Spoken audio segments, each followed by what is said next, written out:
सुरुचि ने प्रवचन सुन सुन के प्रतिज्ञा ले ली थी कि अब वो कोई भी पाप नहीं करेगी, सबसे अच्छे से बात करेगी, किसी के साथ बुरा नहीं करेगी। बहू, ये मच्छर तेरे गाल पे कब से बैठा है? अरे काट लिया तो गाल गुलाब की तरह लाल कर देगा। बैठे रहने दो माँ जी, उसे आराम करना होगा। उसने मेरे गाल को अपना घर समझ लिया है, तो मैं उसे बेघर क्यों करूं? अरे ज्ञान की बारिश बाद में करना, अपने गाल का मच्छर हटा ले। मलेरिया हो गया तो तुझे आराम करना पड़ेगा।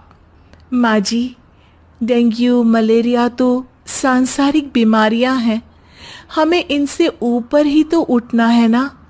अरे बेटा, इनसे आदमी ऊपर ही उठ जाता है। क्या हुआ? काट लिया। अरे मैंने तो कहा ही था, मार देना था उसको। नहीं नहीं माँ जी, उसे भोजन करना था, मैंने उसे पोषण दिया है, मुझसे पुण्य का काम हुआ है। अरे उड़ रहा है टुनटुना के, ताली बजा के मार दे वरना फिर काट खाएगा।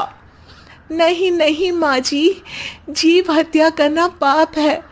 मैंने एक बार व्हाट्सएप पे एक उपदेश पढ़ा था, मच्छर आपको काटे ये उसका जुनून है, उसके बाद आप खुजाओ ये आपका सुकून है।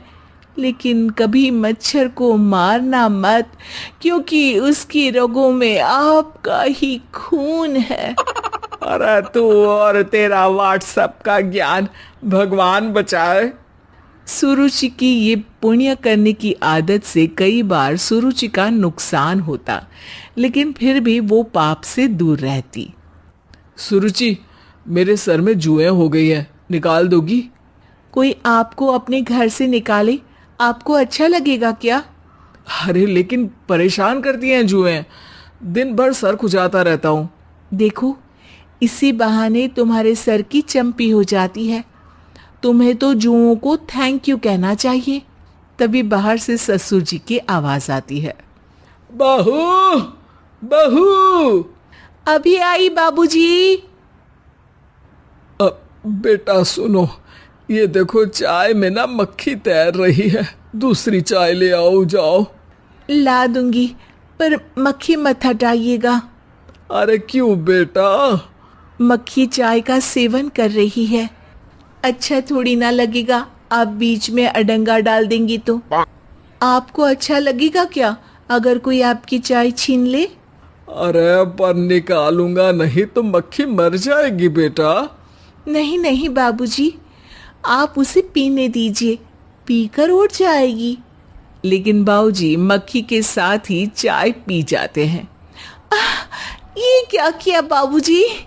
अरे मक्खी सिर्फ चाय ही क्यों पिए, आज सुबह मैंने मिठाई भी खाई है, पेट में ही है, वो पेट में चाय भी पीती रहेगी और मिठाई भी खाती रहेगी। सुरुचि को समझ में नहीं आता कि वो बाबूजी के इस कारनामे पर क्या जवाब दे। वो सास के पास जाती है। सास के हाथ में एक खटमल मारने की दवाई है। माँ जी, आपके हाथ में ये क्या है? अरे बेटा, तू तो बीए पढ़ी है, इतना तो पढ़ने में आया ही होगा कि ये खटमल की दवाई है। माँ जी, आप क्यों मार रही हैं खटमल? मत मारिए माँ जी, आप अपनी नींद के लिए खटमलों को हमेशा के लिए सुला देना चाहती हैं। अरे अब चुप भी हो जाओ देवी, पुरानी दवाई है, एक्सपायर हो गई है, फेंकने जा रही हूँ, नहीं मार रही हूँ खटमल। और वैसे भी खटमल से ज्यादा तो तूने हमारी नींद हराम कर रखी है। माँ जी, पुण्य करना चाहिए, आपको तो ज्यादा करना चाहिए, आपकी तो उम्र भी हो रही है। अरे उम्र से याद आया, बैंक में जाकर जन्म तारीख सही करवानी है, तैयार हो जा, कल स्कूटी चला के ले जाना मुझे। अगले दिन सास घर से निकलने से पहले दही शक्कर खा रही है और जल्दी जल्दी में हाथ नहीं धोती। बहू स्कूटी निकालती है और सास ताला लगाती है। ताला लगाते वक्त शक्कर के दाने ताले पे रह जाते हैं और दोनों सास बहू हड़बड़ी में घर से बाहर निकल जाती हैं। अच्छा हुआ कि तेरी स्कूटी में सेल्फ स्टार्ट है, वरना तू तो बोलती कि मैं किक नहीं मारूंगी, किक मार दी तो पाप लगेगा। माँ जी, इस तरह मजाक करना भी पाप होता है। दोनों सास बहू बैंक पहुंचती हैं। अभी लंच टाइम है, बाद में आना। अरे भाई साहब सुन तो लो, करवाना क्या है? अरे जन्म तारीख बदलवानी है, कैसे बदलेगी? अब किसी और तारीख को पैदा हो जाओ। यही चुटकुला आप अपने मैनेजर को भी सुना पाओगे ना? वो भी हंस ले थोड़ा, अभी बुलाती हूँ। अरे अरे रुकिए रुकिए, ये फॉर्म भरिए और आधार कार्ड दीजिए। अरे राम रे, आधार कार्ड तो भूल ही गई, उसके बिना तो नहीं होगा। अरे बहू जा, घर से जल्दी से मेरा बटुआ उठा ला, उसमें मेरे सारे कार्ड रखे हैं। जा जा जल्दी लेकर आ, वरना बैंक बंद हो जाएगा और कल मुझे अपनी बहन के यहाँ भी तो जाना है ना। जी माँ जी, अभी गई और अभी आई। अरे रुक, चाबी तो लेकर जा घर की। बहू जल्दी से घर पहुंचती है, लेकिन घर पहुंचते ही देखती है कि ताले पे बहुत सारी चींटियां हैं, जो माँ के ताला लगाते वक्त हाथ से ताले पे शक्कर छूट जाने के कारण आ गई थी। चींटियां, हट जाओ, मुझे आधार कार्ड निकालना है। बहू चींटियों को हटाती नहीं है, उनसे मिन्नतें करने लगती है। सुनो, हट जाओगी तो और भी शक्कर के दाने खिलाऊंगी। अभी सास का काम बहुत ज़रूरी है, मेरी बात सुन लो, मान लो। मैंने तुमको हटाया तो पाप हो जाएगा। चींटियां कैसे सुरुचि की बातें सुनती जब घर में ही उसकी कोई नहीं सुनता था। शाम हो जाती है पर चींटियां हटती नहीं है।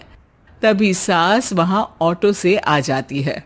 अरे कहाँ रह गई तू? बैंक भी बंद हो गया। माँ जी, ताले पे चींटी। सास पूरा माजरा समझ जाती है और बहू से कहती है, एक बात बता, सोच के देख, अगर मुझे खून की बोतल चढ़ानी पड़ी और उस पर चींटी बैठी हो, तो बोतल से चींटियों को हटा के मुझे बचाएगी या चींटियों को वहीं बैठा रहने देगी? माँ जी, ऐसा होगा ही नहीं। अरे चींटियों को तो मीठा पसंद होता है, खून की बोतल पे तो मच्छर आएगा, क्योंकि खून तो मच्छर पीता है। सास सर पकड़कर बैठ जाती है और रोने लगती है। तभी ससुर जी और सुरुचि का पति भी वहां आ जाता है। अरे रो क्यों रही हो? रहने दो जी, तुमको बताया तो तुम भी रोने लगोगी अपनी किस्मत पर। अगले दिन सास अपनी बड़ी बहन के यहाँ चली जाती है। पति अपना काम कर रहा होता है और सुरुचि उसके पास जाकर कहती है, ये जुएं खत्म करने की दवाई है, मैं मालिश कर देती हूँ। अरे लेकिन तुमको पाप नहीं लगेगा? अपनों की खुशी के लिए अगर छोटे मोटे पाप करने पड़े तो वो पाप अच्छे